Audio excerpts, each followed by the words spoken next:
กราบทักทายสบายดี FC ทุกคนนะวิดีโอนี้เฮาก็เดินทางออกแต่หมู่บ้านห้วยเฮ็ดหมู่บ้านวังภาคนะทุกคน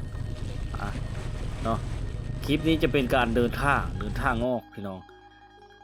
หลังจากฝนหญ้าตก2-3 มื้อนะเฮ็ดให้ทางก็แห้งเส้นทางเป็นเส้นทางธรรมดาในบ้านห้วยเฮ็ดเมืองบุรพาแขวงขโมนเฮาออกไปเพราะว่ามันเป็นเขตห้างไกลซอกลีกทีมงานเขาก็กลับก้อนเลยนะทุกคนนะกลับก้อน2 คนเลยนะนอนย่างแต่ทีมงานวิธีเล่ากับวงคนไทยบ้านทุกคนเนื่องจากว่าเขาติดภารกิจอยู่บ้านจะเป็นในกลับก่อนย่างแต่เท่า2 คนวันนี้ก็เฮากับลุยประจนภัย2 พี่น้องเส้นทางนี้ยากที่จะพบผู้คนเลยทุกคนเลยที่เมืองบุรพาเนี่ยเป็นเขตห้างไกลซอกลีกเป็นเส้นทางธรรมดาลมแต่รถไถนานะถ้ารถใหญ่นี่โอ้จิลมหรือบ่พี่น้องทางห้อมเป็นทางห้อมทางน้อยได้ทุกคนเขตนี้เขาเฮ็ดให้เป็นหลักอาชีพหลักเขาเฮ็ดให้เฮ็ดสวนโอ้ชาวบ้านเขาเจ้ามาเฮ็ดให้ทุกคนเฮ็ดโห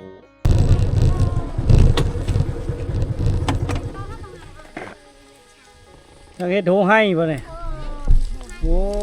โง่มันก็มาขึ้นมาพี่เฉยบ่เชื่อเป็นทางการเดินทางชาวบ้านวังพางนี่แหละนี่เอาแม่เพิ่นเลยนี่ครับเดินทางมาปไกลๆเนาะมาฮอดพี่เนาะเป็นหัวเพิ่นนี่ก็ตัดเอาไม้ไม้ไผ่ไม้อย่างนี้เลยเนาะไม้ชอดไม้เปาะให้เขาช่วยหน่อยบ่มีคัดชื่ออะไรก็บ่มีหน้าแถวนี้เนาะมีแต่เฮ็ดให้อย่างเดียวเลยให้เขาช่วยได้เด้อผู้เข้าผู้มาแต่งเนาะมาทูยันงัวเนาะมูชาลี่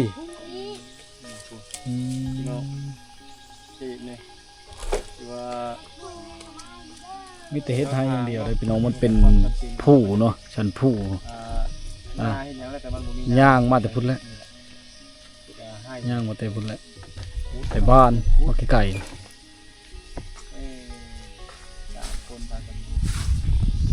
ครับก่อนเดิมดีเด้อ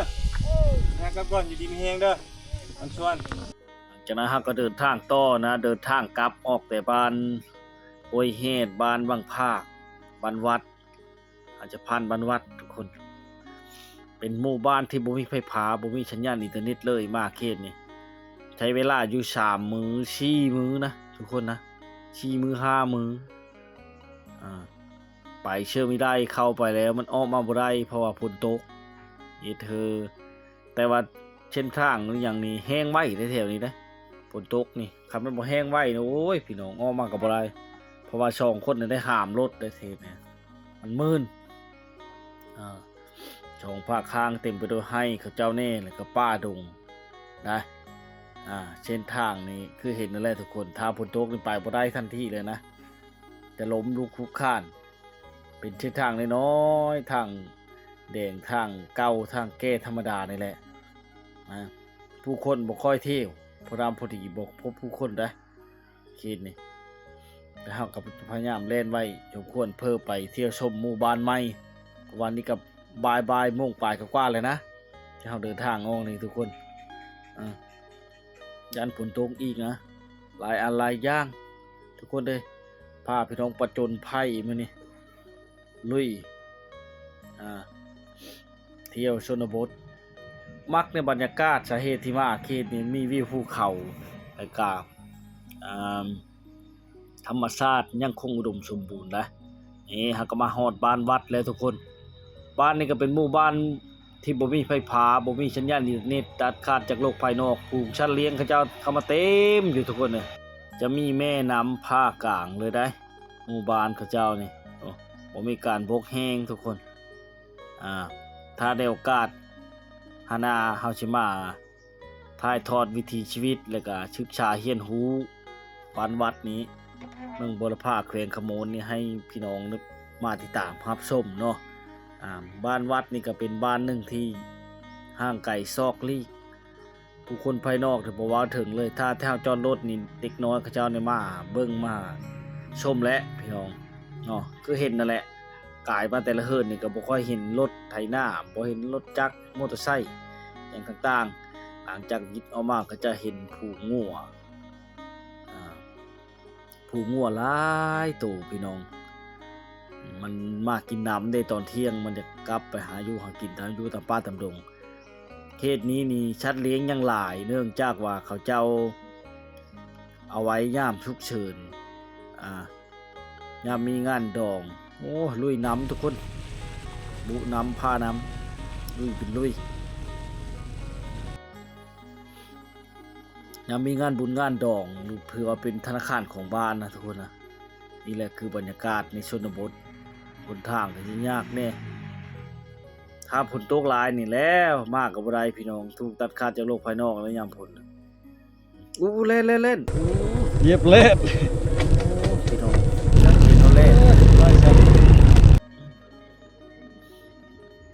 เดินทางต่ออีกทุกคนเนาะเฮาก็คือเห็นนั่นแหละเส้นทางการสัญจรมุ่งหน้าไปได้เลยการที่เฮาไปแบบนี้จะไปคนเดียวบ่ได้ทุกคนเนื่องจากว่าเส้นทางการสัญจรถ้ารถเปขึ้นมาหรือว่าเกิดอุบัติเหตุคนปุ่นคนอย่างโอ้ยลำบากทุกคนพอจะให้กลางป่าอยู่บ่ได้เห็นพบป้าผู้คนนี่ช่างเลยฟังเลยก็พอแล่นมันลงมากินน้ำในทางนี่แหละทุกคนเขตนี้ชัดป่ายังอุดมสมบูรณ์ได้หมู่ป่าทั้งหลายก็ฮอกกระแตอย่างต่างๆชัดธรรมชาตินะทุกคนนะป่าไม้ก็ยังโอ้เขียวชอุ่มป่าไม้ต้นไม้ใหญ่อย่างต่างๆเขตที่ห่างไก่ซอกลีกเนาะมาอะไรต้องได้นอนคืนนะ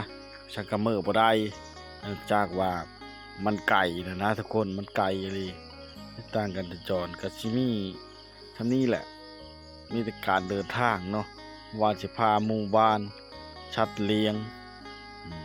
หรือว่าทางลำบากเนาะก็บ่ได้ไปลุยให้พี่น้องเบิ่งทางลำบากเนี่ยเนื่องจากว่ามาที่2 คนทุกคนถ้า4 คนนะจะไปลุยหมู่บ้านใหม่ยากกว่านี้ได้หามรถหามล่างเนาะทีมงานพอชีหอมมาก็เลยบอกสามารถไปได้นะทุกคนนะเฮ็ดให้ได้เห็นแต่ชั้นนี้เนาะทุกคนเนาะนี่แหละคือบรรยากาศในการเดินทางการที่จะได้คลิปหนึ่งมามันบ่แม่นเรื่องง่ายทุกคนเนาะมันเป็นเรื่องยากสำหรับพวกเฮาแต่พวกเฮามักในการท่องเที่ยวมักในการประจนภัยมักในวิถีชีวิตแบบเก่าๆยุคแต่เก่าแต่กี้มาให้พ่อแม่พี่น้องได้มาติดตามรับชมเนาะคือว้าวเลยแหละลุยแล้วลุยอีกลุยเรื่อยๆไปสายลุยทุกคนผมมาเจอด้านนี้แห่งคักที่ต่มเอเลลุยไปลุยทุกคนอุกบืนล้มลูกคุกคานเพื่อจะไปฮอดไปถึงหมู่บ้านเคะทุกคนเดี๋ยวเฮาไปติดตามเฮาส้มอีพีหน้านะหมู่บ้านเคะนะเฮาจะเอาเบิ่งในการเดินทางเนาะอีพีนี้เนาะนี่พี่น้องเลยนี่แหละคือบรรยากาศในการเดินทางเนาะ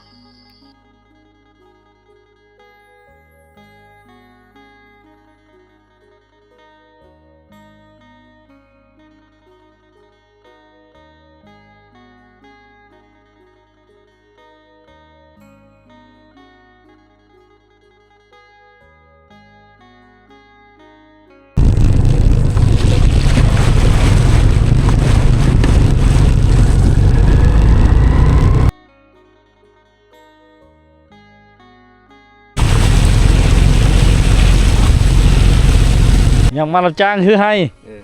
โอ้จักมือสิแล้วนะ พูดลายหมดเลย มันส่วนนะจ้วยมันส่วนจ้วยแล้วน่ะบ่เท่าเนาะแม่เนาะ ช่วยนะ